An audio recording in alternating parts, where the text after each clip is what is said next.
Bienvenue sur votre podcast, la chaîne podcast du premier magazine qui influence positivement ta vie, Postemag.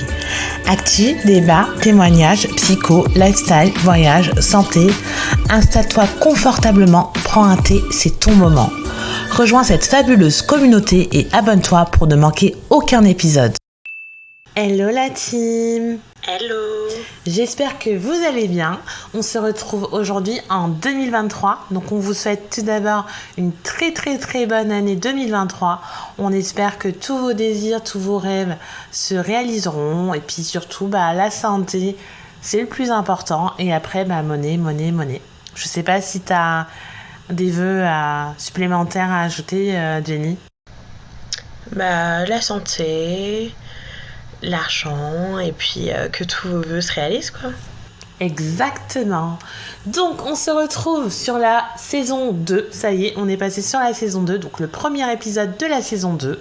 Et on va vous parler de maternité et tout particulièrement de la vision que peuvent avoir les internautes, les gens sur la maternité via les réseaux sociaux et notamment au travers des influenceurs. Donc, à vos écouteurs et on y va. Alors, on va poser un petit peu le problème. En fait, on se rend compte aujourd'hui qu'il y a énormément d'influenceurs, que ce soit télé-réalité ou autres, des influenceurs, des créateurs de contenu, qui viennent d'avoir des enfants. Post-Covid, c'est vrai qu'il y a un gros baby-boom. Et donc, du coup, forcément, des influenceurs que vous avez peut-être suivis célibataires sont passés en couple, dans couple sont passés en couple avec un ou plusieurs enfants et partagent leur quotidien. Du coup, on se rend compte aujourd'hui que finalement, avoir des enfants, si on se fie un petit peu aux réseaux sociaux, c'est vraiment easy, c'est allez hop, je prends mon enfant, je fais des photos, je fais des cookies, je me balade et ça s'arrête à ça. Finalement, on a l'impression que même la première phase de maternité, les 12 premiers mois, c'est que du love, que des bonnes ondes, que des choses positives. Alors, je dis pas que la maternité, c'est vraiment négatif, mais on a l'impression, on a une vision un petit peu édulcorée de ce que c'est que la maternité. En fait, on se rend compte qu'il y a des petits passages qui sont parfois masqués et on va les évoquer. Alors, moi, ce dont j'ai l'impression, c'est que aujourd'hui, de nos jours, avoir un enfant, c'est devenu un phénomène de mode. Donc, c'est un peu c'est comme montrer son dernier sac à main sur les réseaux sociaux. Tout le monde met sa vie parfaite avec ses enfants, la maison toujours bien nettoyée, toujours propre, les enfants clean. Et ça donne envie aux autres d'avoir des enfants. Et du coup, ce qui fait que ça fait un effet boomerang. Un tel a un enfant, l'autre influenceuse va se lancer parce que tout simplement... et en plus, ça fait gagner des abonnés. Aujourd'hui, c'est devenu un peu... comment je peux dire ça ? Tendance d'avoir un bébé. Sauf que les gens ne se rendent pas compte que derrière, en fait, c'est très difficile. Sur des photos, on se rend pas compte, en fait, que c'est difficile. Parce que des photos, ça capture un moment précis. Et alors que la vraie vie, c'est pas ça. Alors moi, je te rejoins, Jenny. C'est vrai que on a l'impression que c'est devenu un effet de mode. Alors, pas forcément par hasard, dans le sens où, allez hop, on va lancer la mode de l'enfant, mais limite un petit peu dans le cycle de la vie. C'est-à-dire que finalement, c'est vrai, quand on regarde les influenceurs, on a entre guillemets grandi avec eux, donc naturellement, même nous dans nos vies perso, on commence à se stabiliser et donc à avoir un conjoint, des enfants, etc. Et c'est la même chose pour eux. Sauf que c'est vrai qu'on se rend compte que parfois leur vie, elle est beaucoup plus accélérée. C'est-à-dire qu'un influenceur ou deux influenceurs vont être pris pour modèle parce qu'admettons, on va dire Nabila et Thomas qui forment un couple depuis un moment, qui avaient un petit garçon. On en a eu un deuxième, on se rend compte que c'est comme s'ils avaient ouvert un peu le pas. Après, il y a eu Jessica et Thibaut, etc. Là, je suis plus sur des influenceurs télé-réalité. Après, je te rejoins dans le côté un petit peu photo et image, c'est-à-dire qu'aujourd'hui, c'est vraiment vendeur. En fait, je pense plus les influenceurs d'ailleurs télé-réalité que les créateurs de contenu classiques, ils ont besoin de se racheter une image parce que voilà, on les a vus sur nos télés à s'insulter, pardon, je perds mes mots, à s'insulter, à avoir des comportements qui sont parfois déplacés. Et aujourd'hui, en fait, ils ont envie de montrer une image très lisse, une image parfaite pour justement avoir des partenariats qui sont beaucoup plus sérieux que du dropshipping. Et on le voit aujourd'hui, par exemple, une Jessica Thivenin qui avait un langage quand même enfin très très familier, je sais même pas comment l'écrire, mais elle était dans sa manière de parler, elle pouvait parfois même être vulgaire en télé. On voit qu'aujourd'hui, maintenant qu'elle a Thibaut, qu'elle a ses enfants, elle a une image qui est beaucoup plus lisse, une famille on va dire un petit peu entre guillemets modèle dans l'image qu'elle veut représenter. Et c'est vrai que je pense qu'elle a gagné en notoriété grâce à cette image là. Après, le problème étant, c'est que autant que ça fasse partie de leur stratégie marketing de créer des familles et de se mettre en couple et de jouer à la famille parfaite, ok, chacun fait ce qu'il veut et on est dans un monde libre, en démocratie et tout ce qu'on veut. Ce qui est dangereux, et ça c'est toujours le mauvais côté de l'influence, c'est que finalement, il y a quand même pas mal de jeunes qui s'identifient et qui pensent que avoir un enfant c'est cool quoi, c'est fun, c'est faire des gâteaux, faire des couettes au bébé, l'habiller comme une fashion victime, faire des photos, et ne voient pas en fait toutes les responsabilités qu'il y a derrière. Je sais pas si tu es d'accord avec moi ou Exactement. Aujourd'hui, c'est vrai que les jeunes ont tendance à suivre facilement leur célébrité, enfin leur influenceuse préférée. Et c'est vrai qu'ils ne se rendent pas compte avec des photos parfaites, des photos parfois touchées, que c'est assez difficile de s'occuper d'un enfant. C'est pas que, faire la cuisine, l'emmener au parc, prendre des photos. Il y a tellement de choses derrière qui sont assez dures à gérer. Et surtout, on n'a pas le même budget que ces personnes-là. Ces personnes-là peuvent prendre des nounous, ces personnes-là peuvent souffler si elles veulent souffler. Et il faut pas oublier ça. Oui, après, je pense que c'est pas une question de budget, parce que je pense qu'il peut y avoir des solutions autres que prendre une nounou, notamment pour ceux qui ont de la famille à côté. Je pense, moi, c'est plus une question de réalité. Admettons, on te dit, je sais pas, tu vois en story... je vais prendre Shanna parce que je la suis pas personnellement, mais je pense qu'elle est déjà moins dans l'apparence parfaite. Je pense elle décrit vraiment ce qu'elle vit, enfin des extraits que j'ai vus parfois, mais en fait, si la personne, tu vois que voilà, elle vient d'avoir elle vient d'accoucher. Donc elle t'explique aussi que elle a son corps qui a changé, que elle a un petit peu son bidou, ses kilos, etc. Que le bébé fait pas ses nuits, donc elle dort pas beaucoup et qu'elle est fatiguée.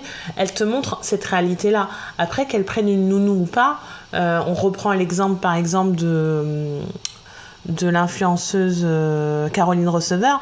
Elle s'était fait tomber dessus parce qu'elle avait pris une nounou de nuit pour garder son fils. Je suis désolée, elle fait ce qu'elle veut de son argent, et comme elle travaille sur ses entreprises, et c'est très dur d'être auto-entrepreneur et d'avoir un enfant, elle avait raison, je voulais dire, elle aurait eu tort de se priver de prendre une nounou. Maintenant, ce qui était intéressant, moi je trouve dans son expérience, c'est qu'elle le dit.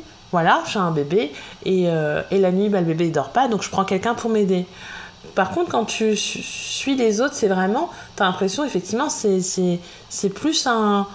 Voilà, avoir un enfant, c'est plus une image. C'est-à-dire que tu vas faire tes photos retouchées avec ton make-up, avec ton petit, et montrer que voilà, je suis j'ai un enfant, j'ai la famille parfaite. Mais tu les entends pas non plus se dire que j'ai traîné peut-être en survêtement toute la journée parce que la nuit a été difficile, etc., etc. Ils ont moins de mal à parler des maladies des enfants, c'est vrai. Quand un enfant est malade, ça on le voit directement. mais moi je parle plus du quotidien, c'est-à-dire que dans la réalité on s'en fiche qu'ils prennent des nounous ou pas. C'est juste expliquer que voilà, la maternité quand un bébé arrive, déjà s'il y a 9 mois de grossesse, ensuite vient l'arrivée du bébé, qui chamboule quand même la vie familiale, parce qu'un bébé ça pleure, parce que ça a des besoins, parce qu'on est fatigué, parce qu'il y a la chute d'hormones, parce qu'on perd un peu de cheveux, parce qu'on a notre corps qui se remet, on a mal au ventre parce que l'utérus se remet, et etc. etc. Et ça c'est la phase moins glamour, mais je pense aussi que quand on est influenceur, on ne doit pas dégoûter, certes, les gens d'avoir un enfant, c'est pas le propos, hein, parce que je pense que c'est une expérience qu'on vit tous et on passe outre parce que c'est tellement beau d'avoir un enfant. Enfin, selon moi, après, je comprends que certains ne veuillent pas avoir d'enfant, mais je pense que leur devoir aussi, c'est de refléter aussi la réalité. Parce qu'en fait, ils sont là à dire oui, mes bébés, mes chéris, moi je vous montre tout, je suis toujours avec vous. Mais finalement, ils cachent ce côté moins glamour. Et finalement, un enfant, ça impacte aussi le couple, la vie de couple, etc. Et la crainte, c'est de voir certaines se lancer dans cette maternité en se disant mince, moi pourquoi c'est pas comme Maddy, pourquoi c'est pas comme X, pourquoi c'est pas comme Z, et du coup se remettre beaucoup de dépression postpartum. Et exactement, sachant qu'avant la dépression postpartum c'était déjà vis-à-vis de se dire ouais mais pourquoi je suis pas heureuse d'être maman alors que je devrais être heureuse. Donc les gens n'avaient pas forcément l'exemple concret, c'est-à-dire qu'ils se disaient dans la logique tout le monde c'est logique, t'as un enfant t'es heureux. Là c'est à dire que forcément les gens ils disent faut pas se comparer, mais l'humain je pense a tendance à se comparer naturellement, et quand t'es envahi d'images où tu vois que non c'est cool, regarde moi je suis sapée comme Jaja, mon enfant est sapé comme Jaja, on fait des belles photos, ma maison est rangée, etc. La chambre d'enfant elle est parfaite. Exactement. Et pourquoi moi j'y arrive pas? Alors je dis pas, il y en a qui arrivent à avoir une organisation de dingue, les maisons sont propres et tout, c'est pas tant ça le problème. Le problème c'est de masquer ce côté un petit peu où finalement la maternité il y a et ça demande une certaine adaptabilité, et t'as l'impression que c'est le concours sur les réseaux sociaux à la meilleure famille, la plus jolie famille, le plus joli bébé aussi, parce que on a l'impression que les bébés sont en compétition entre eux, et je trouve que finalement cette petite déviance, on va dire, peut entraîner des conséquences sur la société, notamment sur les jeunes qui écoutent, parce que je me suis rendu compte que, mine de rien, il n'y avait pas énormément de choses sur la maternité, c'est-à-dire que nous-mêmes, mamans, on réexpliquait pas ce qui s'était vraiment passé. On réexplique pas la grossesse, comment ça s'est passé, parce que tout simplement, on accouche et puis on oublie. Ensuite, les premiers mois, on dort pas beaucoup, mais on oublie, on avance. Et donc, aujourd'hui, on a une ère où les gens se fient beaucoup aux réseaux sociaux, et c'est vrai que quand on voit les réseaux sociaux, on se rend pas compte de l'impact d'un bébé,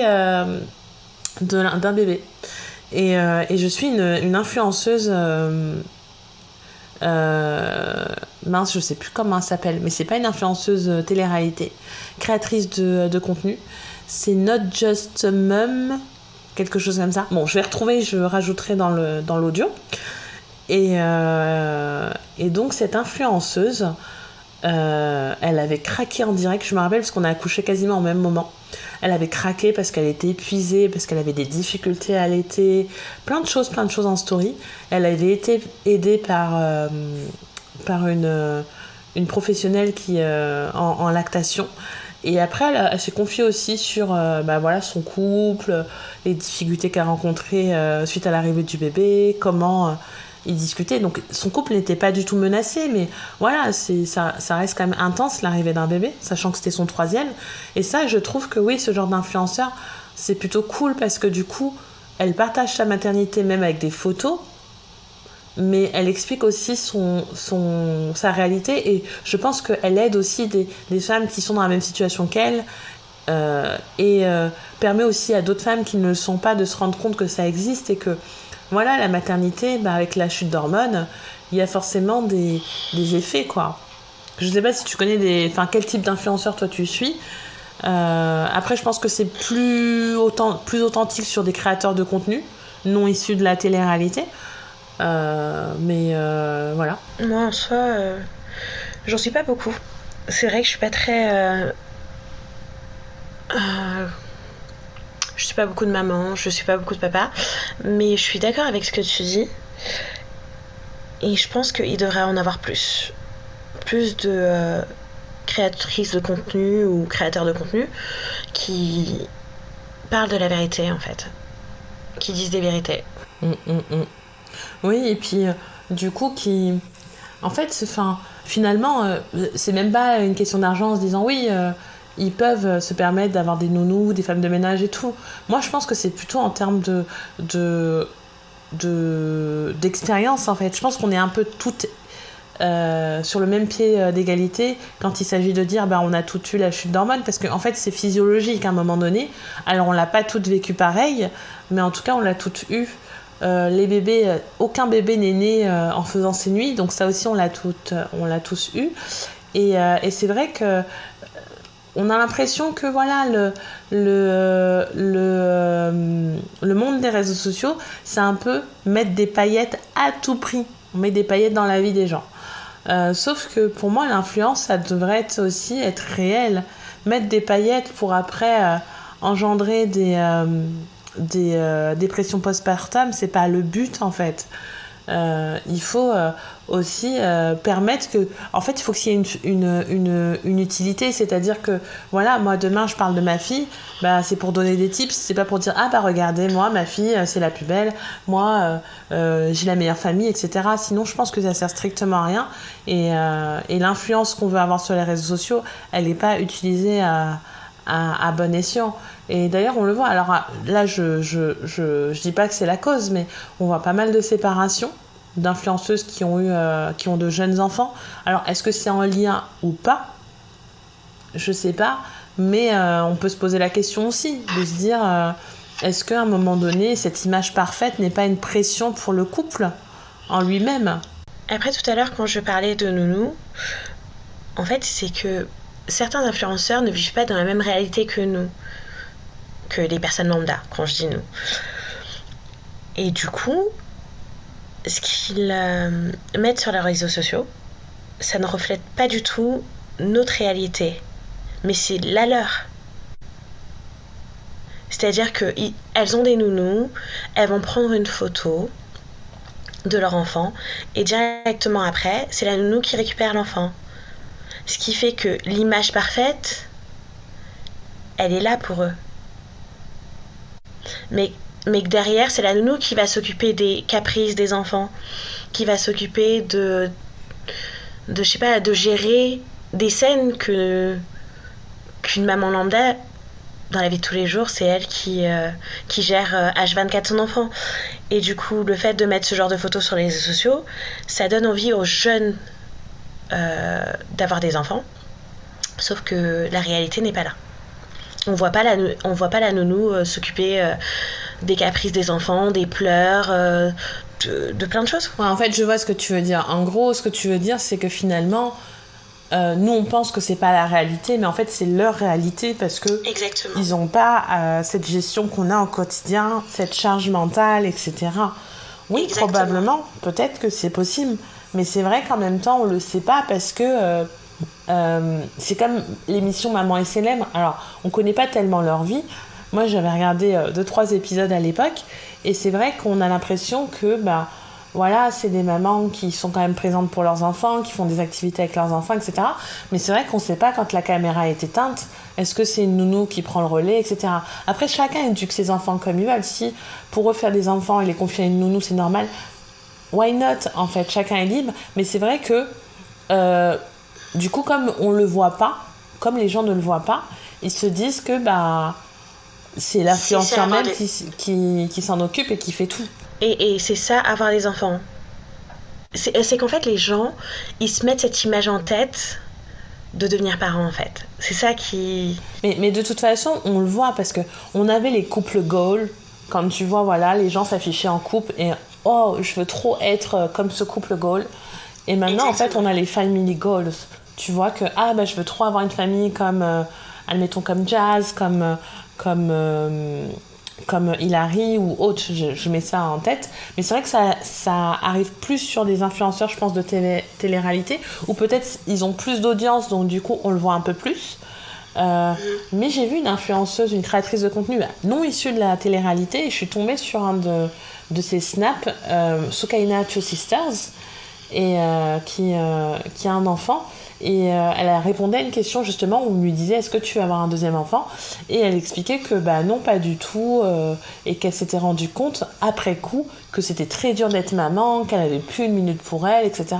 Alors j'irais pas jusqu'à dire qu'elle regrettait, mais on sentait qu'elle était quand même elle redescendait en fait de quelques niveaux en se rendant compte que la vie d'une jeune femme avec un enfant, même si elle est toujours avec son mari, est très difficile. Et en fait, je pense que malgré tout, inconsciemment, elle a dû aussi être influencée par les réseaux sociaux et ce qu'elle voyait.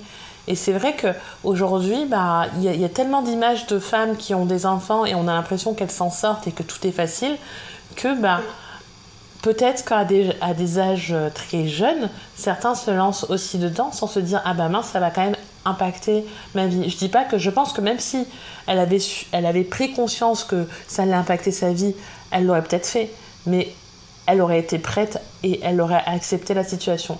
Là, c'est vrai que c'est peut-être un peu dur. L'effet inverse, on se dit mince, je découvre que c'est comme ça, même si certains disent mais non, mais c'est bête, c'est sûr que c'était dur. Non, quand on regarde les réseaux sociaux, il y a des choses qui sont quand même assez trompeurs, parce qu'on voit même des petits bébés voyager. Certaines, elles prennent le bateau avec leur bébé. Moi, je me souviens de je sais plus quelle influenceuse avec son petit de même pas 2 ans sur un jet ski. Enfin, on voit des trucs hallucinants sur les réseaux sociaux. Même au niveau de la grossesse. Même au niveau de la grossesse. Et donc certaines se disent ça va pas changer ma vie en fait. Être enceinte, ça va pas changer ma vie. Avoir un enfant, ça va pas changer ma vie. Et en plus, je vais montrer une certaine stabilité à mes abonnés. Donc voilà, je dis pas que je parle pas de Soukaina Two Sisters en disant que elle a fait du quad ou autre avec son enfant, pas du tout, je la suis pas vraiment, donc je ne sais pas. Mais en gros, je trouvais ça honnête de sa part en fait de dire tout simplement et de reconnaître que elle s'est rendue compte que c'était pas si facile. Après, la question qu'on se pose, c'est est-ce qu'on suivrait quelqu'un qui se plaint tout le temps en story et qui raconte son vrai parcours, et donc avec des phases où elle est pas bien, des phases où elle est bien, etc. Je sais pas.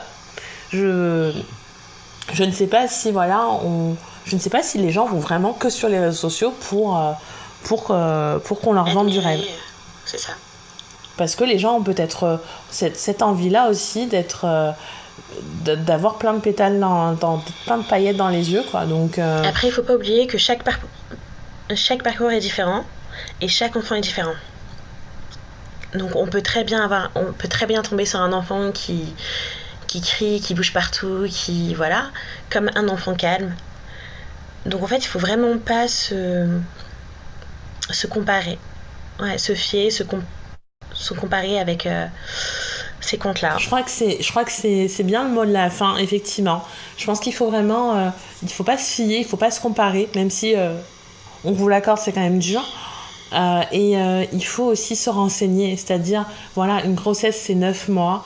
9 mois où vous allez voir votre corps changer, vos émotions changer. L'arrivée d'un bébé, du coup, vous allez prendre connaissance avec un nouveau petit être. Votre corps va encore se métamorphoser. Vous allez avoir plein d'émotions. C'est ok en fait. Ça va pas être facile tous les jours. Ça va pas être facile tous les jours, mais dans des cas, ça peut être aussi facile tous les jours. C'est ok d'aller bien en accouchant, c'est ok de pas aller bien.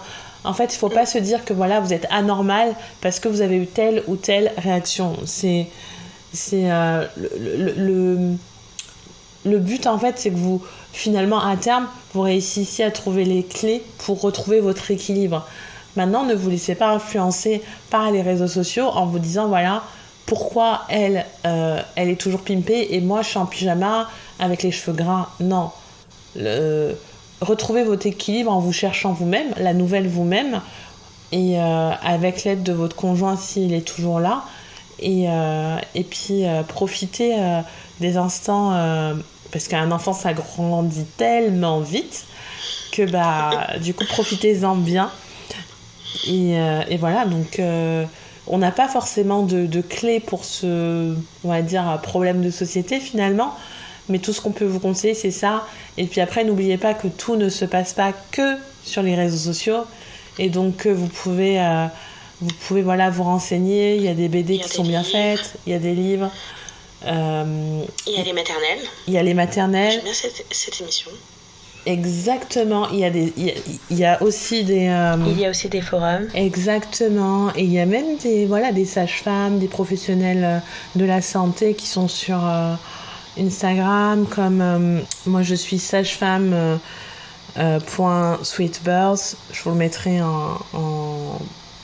dans la description. Il y a pas mal de sages-femmes, il y a aussi des gynécologues, donc qui répondent à pas mal de questions sur la grossesse, mais aussi sur le postpartum. Puis après, rappelez-vous que voilà, votre médecin, etc., il peut vous accompagner. N'hésitez pas à parler aussi de vos peurs, de vos émotions. Et donc, le mot de la fin, c'est vraiment ne vous fiez pas que aux photos Instagram. Quand la porte elle est fermée, on ne sait pas ce qui se passe. Et de toute façon, voilà, il faut vivre sa vie et s'efforcer tous les jours de trouver son propre équilibre. Ton mot de la fin, Jenny ? Enjoy. À très vite. Si vous êtes satisfait de cet épisode, n'hésitez pas à le liker et à le partager à vos proches, c'est gratuit. Si ce n'est pas encore le cas, vous pouvez aussi vous abonner. On se retrouve très vite sur la Pause Cast, la chaîne podcast de votre mag préféré.